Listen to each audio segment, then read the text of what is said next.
primera pregunta tenía que ver con, bueno, cuál era el objetivo del libro, digamos, que por dónde habían querido ir, qué aspectos de la realidad querían trabajar con el libro.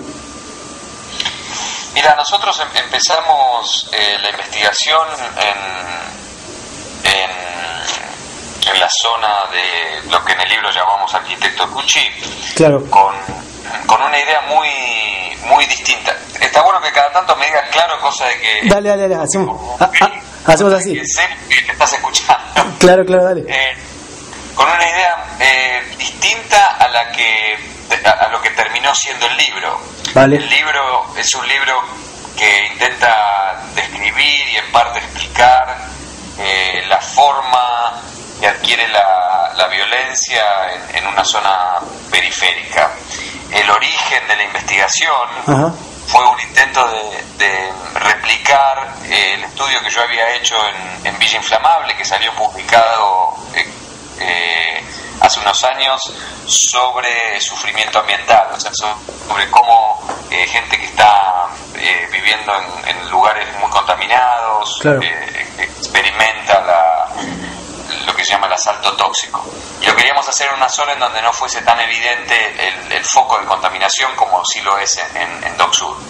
Pero a poco que empezar a avanzar en la investigación, el tema de los distintos tipos de violencia que afectaban a la población, a mí y a mi coautora nos empezó a llamar mucha atención. A mí en particular porque es una zona que conozco hace 2 décadas. Vos militabas ahí de joven, ¿no? Yo militaba en Humanismo y Liberación en el año 84, 85, 86. Hacíamos lo que hacían muchos militantes en la época de la transición, digamos, democrática, digamos, y el primer gobierno democrático, que es hacer trabajo barrial, hacer apoyo escolar. Y es una zona, digamos, con la que yo estaba muy familiarizado, además por cuestiones biográficas, digamos. Mi papá había sido diputado nacional y había redactado el proyecto de regularización dominial de esa zona, por la cual la gente se hacía propietaria de la tierra que habían ocupado en su momento. Entonces yo había, digamos, lo había acompañado a mi viejo cuando él militaba, después milité yo ahí, y era una zona con la que más o menos estaba familiarizado. Claro. Y me sorprendió mucho varias cuestiones que relatamos en el libro, pero particularmente el tema de la frecuencia con la que emergían los relatos de o violencia doméstica o violencia sexual, o con mucha mayor frecuencia violencia criminal, digamos. Claro. Si comparás lo que vieron ustedes ahora y lo que recordás de tu paso anterior como militante, ¿notás cambios radicales, digamos? ¿Cuál es el tamaño de las transformaciones que se dieron en el barrio? Mira, hace una semana estaba leyendo, gracias a una investigadora que está trabajando en la zona, tuvo acceso a un documento que redactaron las organizaciones sociales de la zona en el año 82, ¿sí? Sí. En donde describían, es un documento tipiado a máquina, ¿sí? Y mimeografiado, en donde describían cuáles eran los principales problemas y las principales demandas que estas organizaciones sociales de la zona, de esta zona periférica de Loma de Zamora, la misma de la que estamos hablando, tenían en el año 82. Y recuerdo el año 82 porque hablan del contexto de la Guerra de las Malvinas. Y eran básicamente necesidades, lo que se llaman necesidades infraestructurales, ¿sí? Falta de luz, falta de pavimento, falta de agua, ¿sí? En un contexto, no nos olvidemos de cierta lenta reestructuración organizativa de los sectores populares. Claro. El tema de la violencia, más allá del contexto altamente represivo de la dictadura, ¿sí? No estamos hablando de la violencia estatal, sí, claro, que se lo menciona, digamos. El tema de la violencia interpersonal no aparece mencionado en más de 50 páginas de texto, ¿sí?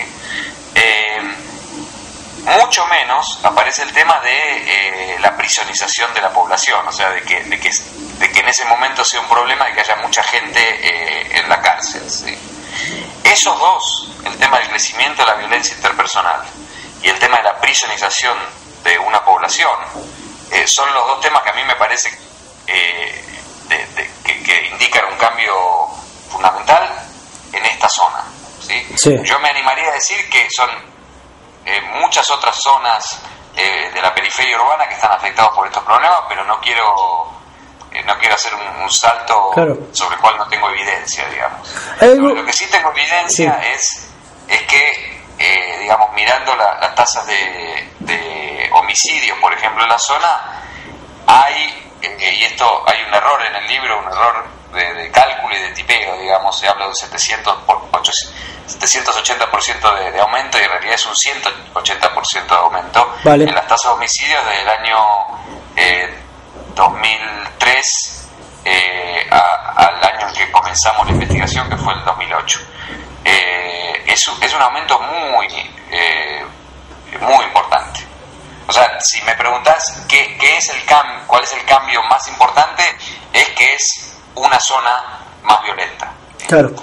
Hay algo que se ve en el libro, hay un quiebre de las relaciones de solidaridad que solían caracterizar a los sectores populares. Hay algo que se desprende del libro, corregime si no estoy sintiendo mal o si me quedé con una parte del problema, que esas relaciones de solidaridad que solían caracterizar a los barrios populares parecieran como que se están quebrando a partir de esta violencia interpersonal. Mira, es un argumento complicado, y por eso lo hacemos en el libro muy de costado, porque en realidad uno puede decir que la violencia ocasiona rotura en las relaciones de solidaridad, o también puede decir que justamente es el resquebrajamiento de las relaciones de solidaridad lo que ocasiona mayor violencia interpersonal. Claro. Digamos, la dirección de la causalidad, de qué es lo que está causando una cosa y otra, es más bien difícil de establecer. Por otro lado, lo que no está en el libro, y que en el libro decimos que estamos trabajando en la parte más explicativa y en un segundo estudio más abarcador, una de las cosas en las que estamos trabajando ahora es cuáles son justamente esas prácticas y esas rutinas y esas redes que la gente establece para protegerse de la violencia. Y ahí vuelve a aparecer el tema de las redes de solidaridad. Yo no creo que en un barrio tan afectado por la violencia desaparezcan las relaciones. Lo que sí es que se reestructuran. Entonces vos tenés familias o vecinos que se mandan mensajes de texto entre ellos para ubicar a un chico que está drogado o está perdido, ¿sí? Entonces se establecen ciertas relaciones de cuidado mutuo, se establecen ciertas relaciones para acompañarse al colectivo, o acompañarse, como nos dijeron un grupo de chicos sobre los cuales no hablamos en el libro porque los entrevistamos después, salir juntos a bailar, por ejemplo. Claro. Se restablecen, lo que estoy diciendo es que se reconfiguran las relaciones de solidaridad. Se reconfiguran algunos lazos. Uno está muy acostumbrado a pensar que la violencia destruye todo, y en realidad la vida social sigue y se reestructura de otra manera, y hay una ética, digamos, del cuidado que tiene que ver con una ética en el sentido de hacer lo correcto, ¿sí? De hacer lo que uno cree que es correcto, desde encerrar a un chico en la habitación para que no salga, hasta cenar todos a la misma hora, hasta pegarle al chico o encadenarlo a la cama para que no salga a fumar. Digo, claro, la ética puede ser una ética que incluya una práctica violenta, pero en cualquier caso muchas de estas éticas o rutinas y prácticas establecen relaciones con otros, ¿sí? Entonces para contestártelo directamente, no creo que haya una relación unívoca entre violencia, menores de redes de solidaridad, sino que, por el contrario, se intentan establecer otras redes. Es cierto que la gente se aísla, ¿sí? Es cierto que la gente se encierra, ¿sí? Pero también tiene que salir, porque necesariamente tiene que salir a trabajar, tiene que salir a divertirse, tiene que salir a socializar, y en ese salir se establecen otras relaciones. En el lugar donde ustedes laburaron, ¿cuál era el rol, si es que había alguno, de las organizaciones militantes o política partidarias? Pienso, o supongo que habrá algunos cuadros del Partido Justicialista. ¿Cuál es el rol que desempeñan? Mira, además del rol que uno podría decir ya tradicional de las redes que vinculan al Estado vía el partido con los sectores populares, lo que yo llamé en algún libro las redes de resolución de problemas, digamos, claro. y que efectivamente transfieren recursos del Estado a los sectores populares. En el caso que nosotros vimos, hay un involucramiento de ciertos sectores de sectores asociados al kirchnerismo en tratar de lidiar o de organizar de manera muy todavía elemental, si se quiere, de organizarse en relación a temas de seguridad. Yo he estado en febrero o marzo del año pasado, de este año, en reuniones organizadas por sectores del justicialismo que intentaban, juntar a los vecinos para ver qué se hacía en relación al tema de la creciente tasa de homicidios, claro, o el tema de la droga, o la vinculación de la policía con algunos dealers del barrio. O sea que, para contestarte brevemente, ciertos sectores del justicialismo no son indiferentes a este tema, ¿sí? ¿Y la gente es receptiva a ese trabajo militante, territorial? Pienso en las agrupaciones militantes que vos señalabas, kirchneristas, ¿quién es el movimiento Evita? Sí. ¿La gente receptiva a esos militantes? Yo te diría sí y no, porque en un lugar en el que habitan 170.000 personas, yo fui a una reunión que depende cómo uno quiere ver el vaso, medio vacío, medio lleno, claro. Había 40 personas. Ahora, la sala estaba llena, ¿sí? Y la gente participaba, y están las madres contra el Paco, y la gente intenta participar. Ahora, no nos olvidemos que es un contexto no solo de mucha violencia, sino de mucho temor, porque parte de lo que está generando la violencia es la propia policía local. Entonces, claro, uno tiene mucho temor de que después lo vengan a involucrar a uno, como efectivamente pasó.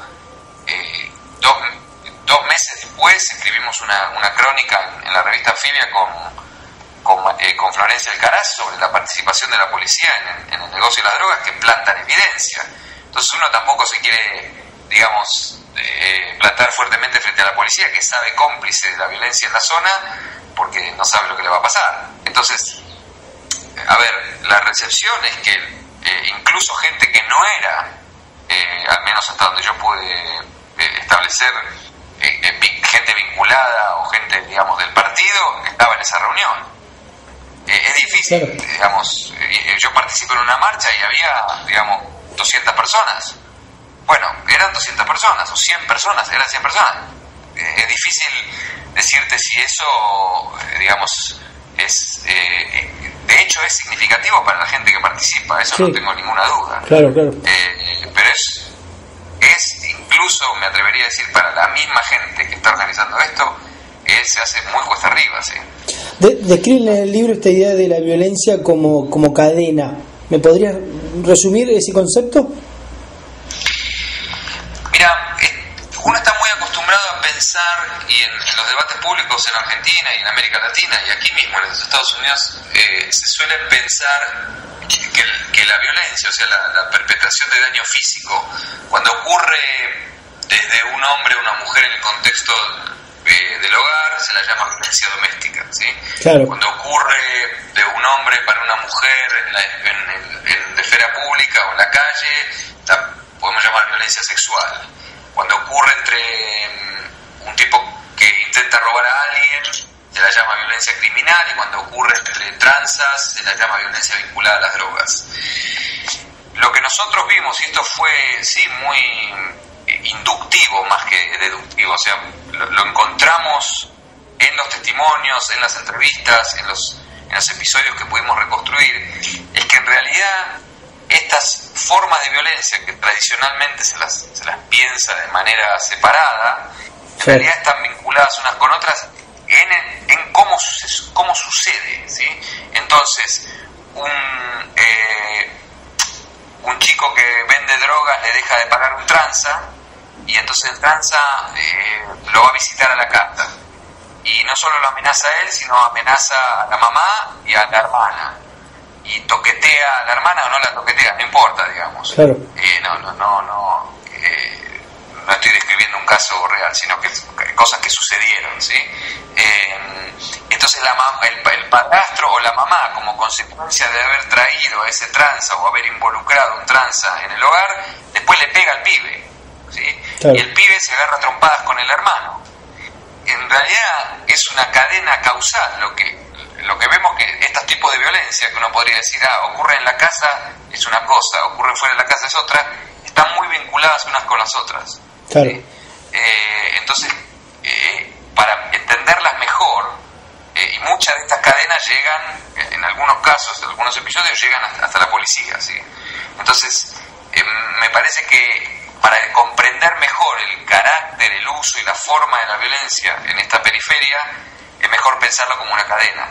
Por otra parte, la imagen de la cadena es una imagen que usan los propios vecinos, ¿sí? En un sentido distinto, pero que ven como que las formas están vinculadas unas con otras. Claro. En el libro, hablando, lo señalabas recién a la policía, el rol de las fuerzas de seguridad, las fuerzas represivas, está clara esta connivencia con los sectores que delinquen en el barrio, pero aparece otra dimensión en el libro que tiene que ver con, muchas veces es el último resorte del Estado que se vincula con las víctimas. Ustedes dan cuenta de algunos ejemplos de madres que finalmente sí llaman a la policía ante una situación de desesperación, e incluso otras situaciones donde las madres consideran que su hijo está mucho mejor en un penal detenido que viviendo en el barrio, porque finalmente ese pibe va a terminar muerto, según su percepción. Esa otra dimensión para pensar la relación con las fuerzas de seguridad que tal vez no siempre se tiene en cuenta.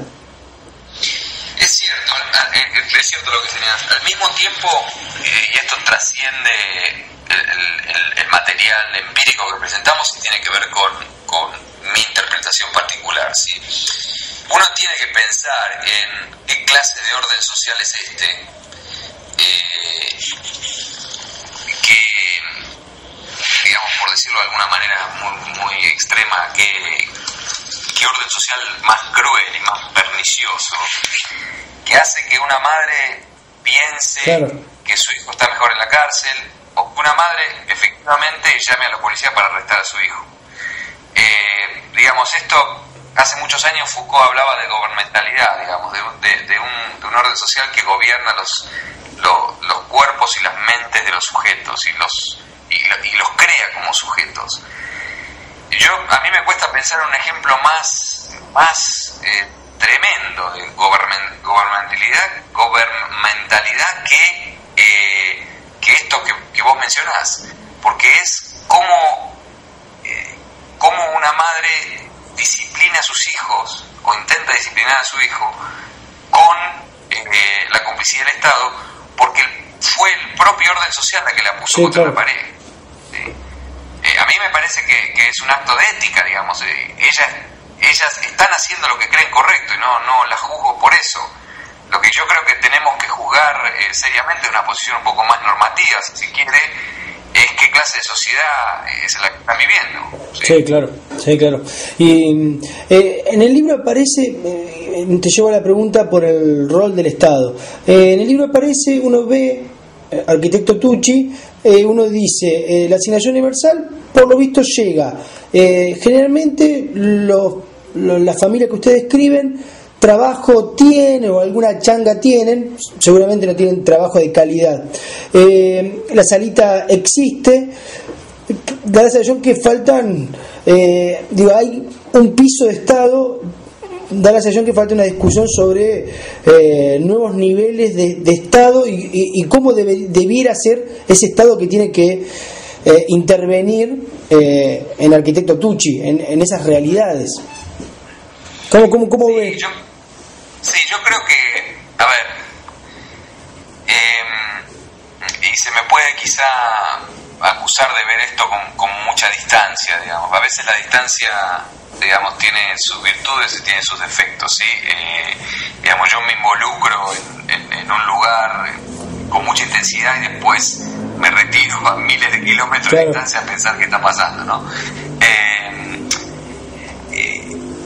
Argentina ha pasado por una crisis social, cultural, política, económica de tanta envergadura que y con altísimos niveles de desempleo, digamos, en el post-neoliberalismo inmediato, digamos, del año, con los efectos inmediatos del neoliberalismo, el año 1999, 2000, 2001, claro, que frente a ese desastre, digamos, la asignación universal por hijo, que cubre una semana, 10 días de necesidades muy básicas, es visto como una presencia muy fuerte del Estado. Y tiene cierta lógica el argumento. Lo mismo con una sala, lo mismo con cierta, digamos, cierta participación en el mercado informal de trabajo, digamos. Eso no alcanza para que estos miles de habitantes tengan una vida que se parezca a una vida más o menos digna, de ninguna manera, ¿sí? Las carencias infraestructurales de la zona siguen siendo tremendas.